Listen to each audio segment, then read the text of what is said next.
সাম্প্রতিক সময়ে দেশের ব্যাংকিং খাতের অন্যতম আলোচ্য বিষয়ে সমস্যাগ্রস্ত ফার্স্ট সিকিউরিটি ইসলামী ব্যাংক, গ্লোবাল ইসলামী ব্যাংক, সোশ্যাল ইসলামী ব্যাংক, ইউনিয়ন ব্যাংক ও এক্সিম ব্যাংক একীভূতকরণ। যেখানে একীভূত হওয়ার পর ছোট ডিপোজিটররা তাদের আমানত তুলতে পারলেও যাদের অ্যাকাউন্টে 2 লাখ টাকার বেশি রয়েছে তারা শুধুমাত্র এই সীমার মধ্যে টাকা তুলতে পারবেন। যে কারণে বর্তমানে 5টি ব্যাংকের গ্রাহকদের টাকা ফেরত পাওয়া নিয়েও উদ্বেগ বাড়ছে। অন্যদিকে আগে থেকেই ব্যাংকগুলোর প্রতি ট্রাস্ট হারানো ডিপোজিটরদের মধ্যে অনিশ্চয়তা আরও বাড়তে শুরু করেছে। আমাদের আজকের ভিডিওতে আপনাদের কাছে তুলে ধরব সম্মিলিত ইসলামী ব্যাংক গঠনের কারণ এবং ব্যাংকের ভবিষ্যৎ সম্ভাবনা নিয়ে।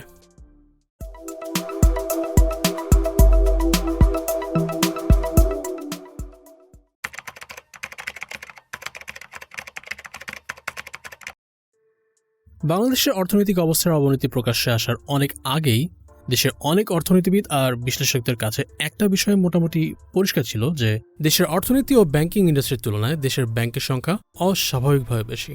যেখানে লোকাল ব্যাংকের সংখ্যা 52টি, যা প্রতিবেশী দেশ ও জিডিপির পরিপ্রেক্ষিতে অনেক বেশি। উদাহরণস্বরূপ, আয়তনে বাংলাদেশের চেয়ে 22 গুণ বড় ভারতেও মাত্র 34টি ব্যাংক, পাকিস্তানে 29টি, শ্রীলঙ্কায় 16টি, ভিয়েতনামে 34টি এবং মালয়েশিয়ায় 30টি ব্যাংক রয়েছে। যেখানে 2010 সালে বাংলাদেশের লোকাল ব্যাংকের সংখ্যা ছিল 38টি, যা অলরেডি জিডিপি এবং আয়তনের তুলনায় অনেক বেশি ছিল। কিন্তু এর পরও তৎকালীন সরকার 14টি নতুন ব্যাংকের অনুমোদন দিলে এই সংখ্যাটা বেড়ে দাঁড়ায় 52টিতে। 2024 সালের জুন পর্যন্ত দেশের ব্যাংকিং খাতে মোট আমানত ছিল প্রায় 17,42,000 কোটি টাকা, যেখানে মোট ঋণের পরিমাণ ছিল 16,83,000 কোটি টাকা। তবে একই সময়ে দেশের খেলাপি ঋণ রেকর্ড উচ্চতায় পৌঁছে 2,11,000 কোটি টাকা ছাড়িয়ে যায়, যা মোট ঋণের 12.56%। এমনকি শুধুমাত্র সরকারি ব্যাংকের খেলাপি ঋণ 84,221 কোটি থেকে বেড়ে 1.2 লাখ কোটি টাকায় পৌঁছায়, যা ছিল মোট ঋণের প্রায় 33%।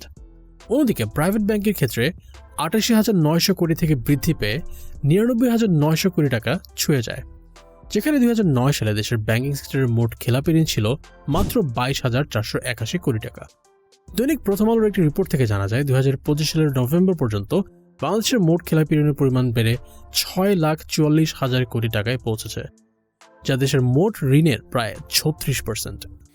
2024 সালের 5 আগস্টের পর অন্তর্বর্তীকালীন সরকার ক্ষমতা গ্রহণ করেই দেশের অর্থনীতি ও ব্যাংকিং খাতের প্রকৃত অবস্থা প্রকাশ করতে একটি বিশেষজ্ঞ কমিটি গঠন করে। এই কমিটির প্রস্তুত করা শ্বেতপত্র বা হোয়াইট পেপারে উঠে আসে আরও ভয়াবহ তথ্য, যেখানে উল্লেখ করা হয় বাংলাদেশ ব্যাংক যে 10টি ব্যাংককে দুর্বল হিসেবে চিহ্নিত করেছিল তারা আসলে টেকনিক্যালি দেউলিয়া অবস্থায় রয়েছিল। শ্বেতপত্র কি এবং 2024 সালের ডিসেম্বরে প্রকাশিত হোয়াইট পেপারে বাংলাদেশের অর্থনীতির কি বাস্তব চিত্র উঠে এসেছে জানতে চাইলে আমাদের এই ভিডিওটি দেখতে পারেন। প্রায় ধসের মুখে থাকা দেশের ব্যাংকিং খাত নতুন গভর্নরের নেতৃত্বে সংস্কার এবং রাজনৈতিক প্রভাবমুক্ত হলে আমানত আবার ব্যাংকে ফিরে আসতে শুরু করে। তবে বাংলাদেশের কয়েকটি ইসলামী ব্যাংক অ্যাকিউট লিকুইডিটি শর্টেজ, বাড়তে থাকা এনপিএল বা নন পারফর্মিং লোনস আর অ্যাসেট ভ্যালু কমে যাওয়ার মতো সমস্যার চাপের মধ্যে কন্টিনিউয়াসলি স্ট্রাগল করতে থাকে। যেখানে ফার্স্ট সিকিউরিটি ইসলামী ব্যাংক, সোশ্যাল ইসলামী ব্যাংক, ইউনিয়ন ব্যাংক, গ্লোবাল ইসলামী ব্যাংক এবং এক্সিম ব্যাংকের অবস্থান এতটাই খারাপ ছিল যে কোনোভাবেই স্বাভাবিক অবস্থায় ফিরিয়ে আনা সম্ভব হচ্ছিল না। বাংলাদেশ ব্যাংক বারবার লিকুইডিটি সাপোর্ট আর রেগুলেটরি গাইডেন্স দিলেও পরিস্থিতি তেমনভাবে ঘুরে দাঁড়ায়নি, যার প্রভাবে শেয়ার প্রাইস কমতে থাকে। এমনকি বেশ কয়েকটি ব্যাংকের এনএভি বা নেট অ্যাসেট ভ্যালু নেগেটিভ হয়ে যায়। ব্যাংকগুলোর 2024 সালের অ্যানুয়াল রিপোর্ট এবং দেশের একাধিক নিউজ রিপোর্ট বিশ্লেষণ করলে দেখা যায় ব্যাংকগুলোর অবস্থান রীতিমতো ভয়াবহ। 2023-24 অর্থ বছরে সোশ্যাল ইসলামী ব্যাংকের এনপিএল বা নন পারফর্মিং লোন ছিল 62% এবং প্রভিশনিং শর্টফল 20,994 কোটি টাকা ক্রস করেছিল, যা ব্যাংকের লিকুইডিটি প্রেসার বাড়ার স্পষ্ট ইঙ্গিত। অন্যদিকে গ্লোবাল ইসলামী ব্যাংক বা জিআইবির 2024 সালের ক্ষতির পরিমাণ ছিল 1,246 কোটি টাকার বেশি। এমনকি ইন্ডিপেন্ডেন্ট অডিট অনুযায়ী ব্যাংকটির প্রকৃত এনপিএল রেশিও প্রায় 95% এবং ব্যাংকটির প্রভিশনিং গ্যাপ 12,124 কোটি টাকা। একই বছর এক্সিম ব্যাংকের অ্যাসেট কোয়ালিটি রিভিউ অনুযায়ী ব্যাংকটির এনপিএল 48.2%, পাশাপাশি প্রভিশনিং গ্যাপ 20,558 কোটি টাকা ছাড়িয়েছে। ফলে একসময় ব্যাংকটি তাদের স্টেবিলিটির দাবি করলেও বর্তমানে ব্যাংকটি হাই রিস্ক জোনে রয়েছে। অন্যদিকে ফার্স্ট সিকিউরিটি ইসলামী ব্যাংক তাদের 2024 সালের অ্যানুয়াল রিপোর্ট এখনও প্রকাশ করেনি। তবে দ্য ডেইলি স্টার রিপোর্ট অনুযায়ী ব্যাংকটির আউটস্ট্যান্ডিং লোনসের পরিমাণ প্রায় 56% ছাড়িয়ে গিয়েছে, যার বেশিরভাগ লোনই এসএলএম গ্রুপের সঙ্গে সম্পর্কিত কোম্পানিগুলো নিয়েছে। অন্যদিকে টিবিএস এর রিপোর্ট থেকে জানা যায় 2024 সালে ব্যাংকটির প্রভিশনিং গ্যাপ 53,890 কোটি টাকা। অন্যদিকে এই সময় ব্যাংকটির এনপিএল রেশিও ছিল 96%। তবে 5টি ব্যাংকের মধ্যে সবচেয়ে খারাপ অবস্থানে রয়েছে ইউনিয়ন ব্যাংক। 2024 সালে ব্যাংকটি 25,794 কোটি টাকার রেকর্ড ক্ষতি দেখিয়েছে, যেখানে এনপিএল পৌঁছেছে প্রায় 98%। অর্থাৎ ব্যাংকটির থেকে দেওয়া প্রতি 100 টাকা লোনের মধ্যে 98 টাকাই খেলাপি ঋণ, যার ফলে ইউনিয়ন ব্যাংকের নেট অ্যাসেট নেগেটিভ হয়ে গেছে। অর্থাৎ শেয়ার হোল্ডারদের ব্যাংকটিতে ইনভেস্ট করা প্রায় সব টাকাই বর্তমানে শূন্যে নেমে এসেছে। ফলে স্বাভাবিকভাবেই সাধারণ গ্রাহকদের ব্যাংকগুলোর প্রতি ট্রাস্ট দ্রুত কমতে শুরু করে। 2025-এর শুরুর দিকেই বিষয়টি স্পষ্ট হয়ে যায়, এই ব্যাংকগুলোতে যদি দ্রুত এবং কার্যকর স্ট্রাকচারাল অ্যাকশন না নেওয়া হয়, তাহলে পরিস্থিতি আরও খারাপ হয়ে বড় ধরনের সিস্টেমেটিক ডিসরাপশনের দিকে চলে যেতে পারে। 2025 সালের 15 জুন বাংলাদেশ ব্যাংকের গভর্নর আহসান এইচ মনসুর সংবাদ মাধ্যমকে জানান, বেসরকারি খাতে 5টি ইসলামী ব্যাংক একীভূত করার সিদ্ধান্ত বাস্তবায়নের প্রক্রিয়া ফাইনাল স্টেজে রয়েছে। পাশাপাশি তিনি আশ্বস্ত করেন, এই মার্জারের কারণে কোনো কর্মসংস্থান ঝুঁকিতে পড়বে না। ইনিশিয়ালি 6টি ব্যাংক একীভূত করার আলোচনা শুরু হলেও ব্যাংকগুলোর অবস্থান রিভিউর পর সেটি কমে 5টিতে নামিয়ে আনা হয়।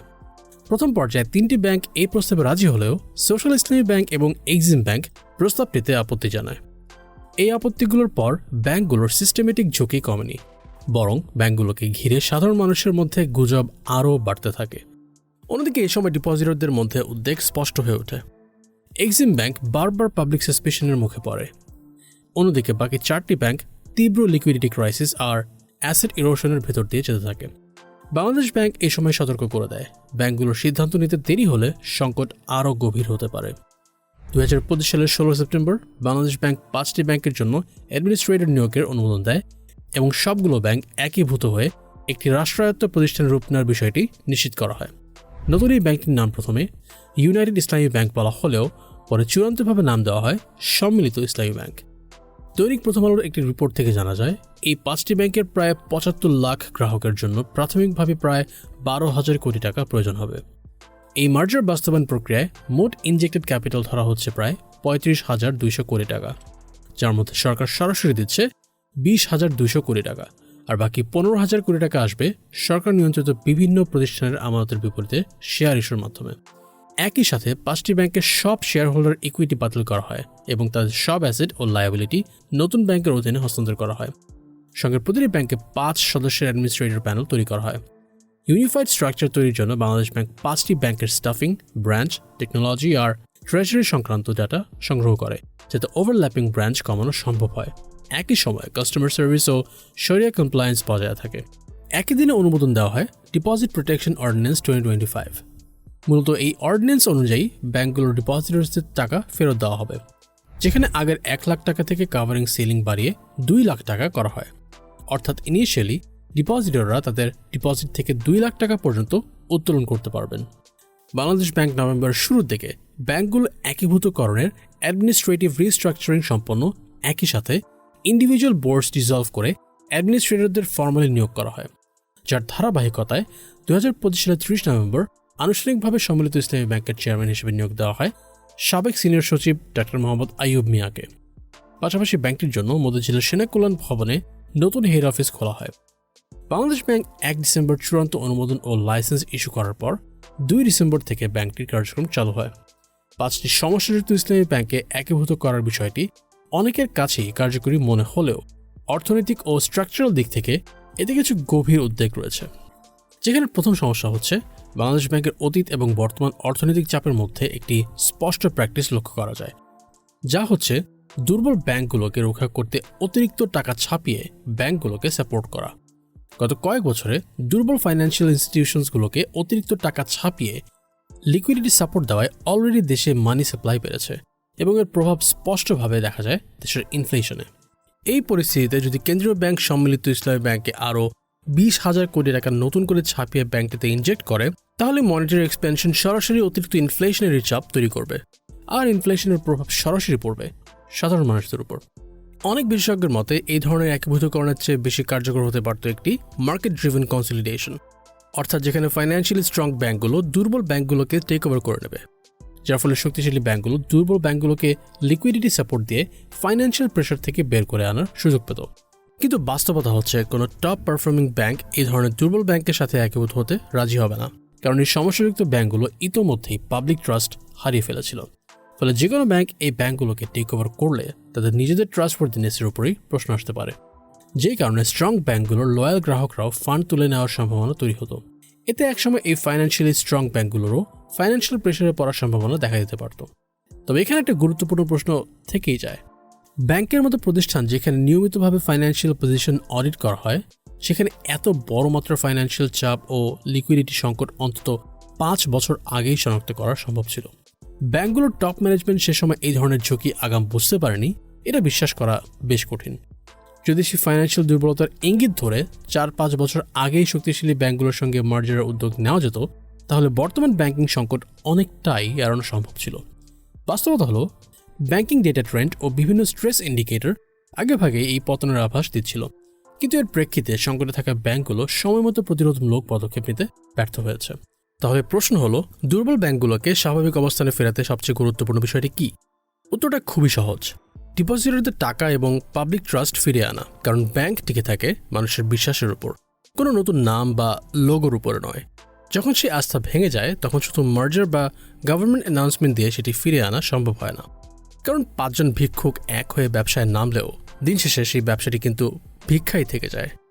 এই পরিস্থিতিতে সবচেয়ে প্র্যাকটিক্যাল এবং ইন্টারন্যাশনালি প্রুভেন একটি সমাধান ছিল দুর্বল ব্যাংকগুলোর অ্যাসেটস অর্ডারলি লিকুইডেশন করা, অর্থাৎ ব্যাংকগুলোর সম্পদ বিক্রির মাধ্যমে যাদের ডিপোজিট কম তাদের টাকা আগে ফেরত দেওয়া। অন্যদিকে বড় ডিপোজিটরদের ক্ষেত্রে যেসব বড় লোন ডিফল্টার্স ব্যাংকের টাকা ফেরত দেয়নি, তাদের দেশে থাকা সম্পদ জব্দ করে সেগুলো বিক্রি করে সেই অর্থ পরিশোধ করা। এতে ব্যাংকগুলো ধীরে ধীরে বন্ধ হতো, কিন্তু সাধারণ মানুষের সেভিংস সুরক্ষিত থাকতো। এতে সাধারণ মানুষের মধ্যে আস্থা তৈরি হতো। যদি কোনো ব্যাংক তাদের টাকা অসৎভাবে লোন দেওয়ার মাধ্যমে হারায়, বাংলাদেশ ব্যাংক তখন কঠোর পদক্ষেপ নিয়ে সেই টাকা ফিরিয়ে আনে। একই সঙ্গে লোন ডিফল্টারদের কাছেও স্পষ্ট মেসেজ যেত যে অনিয়ম করলে তাদের সম্পদ জব্দ হবে। এতে ভবিষ্যতে ব্যাংকের টাকা অবৈধভাবে তোলার প্রবণতা কমে আসতো। ফলে এই প্রসেসটা কঠিন হলেও এটি একটি দেশের ব্যাংকিং সিস্টেমের প্রতি সাধারণ মানুষের ট্রাস্ট ফিরিয়ে আনত। কিন্তু বাস্তবে হয়েছে ঠিক এর উল্টোটা। রিয়ালিটি হলো, এই 5টি ব্যাংক দীর্ঘদিন ধরে ডিপোজিটরদের থেকে টাকা ফেরত দিতে ব্যর্থ হয়েছে। ফলে মানুষ নিজেদের অর্থের নিরাপত্তার কথা ভেবে তাদের টাকা অন্য ফাইন্যান্সিয়ালি স্ট্রং ইনস্টিটিউশনে সরিয়ে নিয়েছে। অর্থাৎ সম্মিলিত ইসলামী ব্যাংক যেই কাস্টমার বেজের কথা প্রেডিক্ট করছে, তাদের অধিকাংশই এই ব্যাংকগুলোকে ট্রাস্ট করতে পারছে না। মার্কেটিং থিওরিতে একটি ওয়াইডলি অ্যাকসেপ্টেড কনসেপ্ট রয়েছে, satisfied customers become your assets, but dissatisfied customers become your enemies. বিষয়টা 5টি সমস্যাযুক্ত ইসলামী ব্যাংকের ক্ষেত্রে পুরোপুরি প্রযোজ্য। এই ডিপোজিটররা কেবল ফিরে তো আসতে চাইবেই না, বরং তারা বন্ধু, পরিবার ও সহকর্মীদেরও নতুন একীভূত ব্যাংকে ব্যাংকিং করতে ডিসকারেজ করতে পারে। অন্যদিকে গ্লোবাল কনটেক্সটে মানুষ যখন ব্যাংকের ওপর আস্থা হারায়, তখন সাধারণত তারা স্টক মার্কেটে ইনভেস্ট করে। কিন্তু বাংলাদেশের শেয়ার মার্কেটের দুর্বল অবস্থানের কারণে মানুষ শেয়ার বাজারে ঝুঁকে পড়ে না, বরং তারা রিয়েল এস্টেটে, বিশেষ করে জমিতে বিনিয়োগ করে। সাম্প্রতিক সময়ে যখন দেশের ব্যাংকিং ব্যবস্থা চাপের মধ্যে রয়েছে, তখন রুরাল এরিয়াতে জমির দাম যেভাবে বেড়েছে, সেটা একটি ক্লিয়ার সিগন্যাল যে মানুষ ব্যাংক থেকে টাকা তুলে জমিতে বিনিয়োগ করছে। এক্ষেত্রে আরেকটি বড় সমস্যা হলো পাবলিক পারসেপশন। গ্রামের দরিদ্র বা কম শিক্ষিত মানুষ আলাদা করে বিচার করে না কোন ব্যাংক ভালো আর কোনটি খারাপ অবস্থায় আছে। তাদের দৃষ্টিতে পুরো ব্যাংকিং সিস্টেমটাই দুর্নীতিগ্রস্ত। ফলে একটি ব্যাংক যখন তাদের জমানো টাকা ফেরত দিতে ব্যর্থ হয়, তখন তাদের কাছে পুরো ব্যাংকিং ব্যবস্থাকেই ঝুঁকিপূর্ণ মনে হয় এবং মনে হওয়াটাও স্বাভাবিক। এই পারসেপশন তৈরি হলে মানুষ আরও বেশি করে ডিপোজিট উইথড্র করে, যা শেষ পর্যন্ত সিস্টেমকে আরও দুর্বল করে দেয়। এই বাস্তবতায় 5টি দুর্বল ব্যাংককে একীভূত করা কোনো পার্মানেন্ট সলিউশন নয়। এটি মূলত একটি টাইম সেভিং মুভ বা সমস্যাকে কিছু সময়ের জন্য চাপা দেওয়ার চেষ্টা, কোনো বাস্তব সমাধান নয়। বাংলাদেশের ইকোনমিতে 50টিরও বেশি ব্যাংক রয়েছে, কিন্তু বাস্তবে ভালো অবস্থানে রয়েছে মাত্র 10টির মতো ব্যাংক। বাকি ব্যাংকগুলো রয়েছে তথাকথিত ইয়েলো জোনে, যেগুলো ভবিষ্যতে সামান্য প্রেশারে পড়লেই আজকের এই দুর্বল ব্যাংকগুলোর মতো অবস্থায় চলে যেতে পারে। তাই শুধু 5টি দুর্বল ব্যাংক একীভূত করলেই সংকট শেষ হবে না। ব্যাংকিং ব্যবস্থা স্থিতিশীল করতে বাংলাদেশ ব্যাংক যদি কঠোর পদক্ষেপ না নেয়, তাহলে সমস্যা ধীরে ধীরে আরও বড় হবে, যা ভবিষ্যতে আরও বড় অর্থনৈতিক ঝুঁকি তৈরি করতে পারে।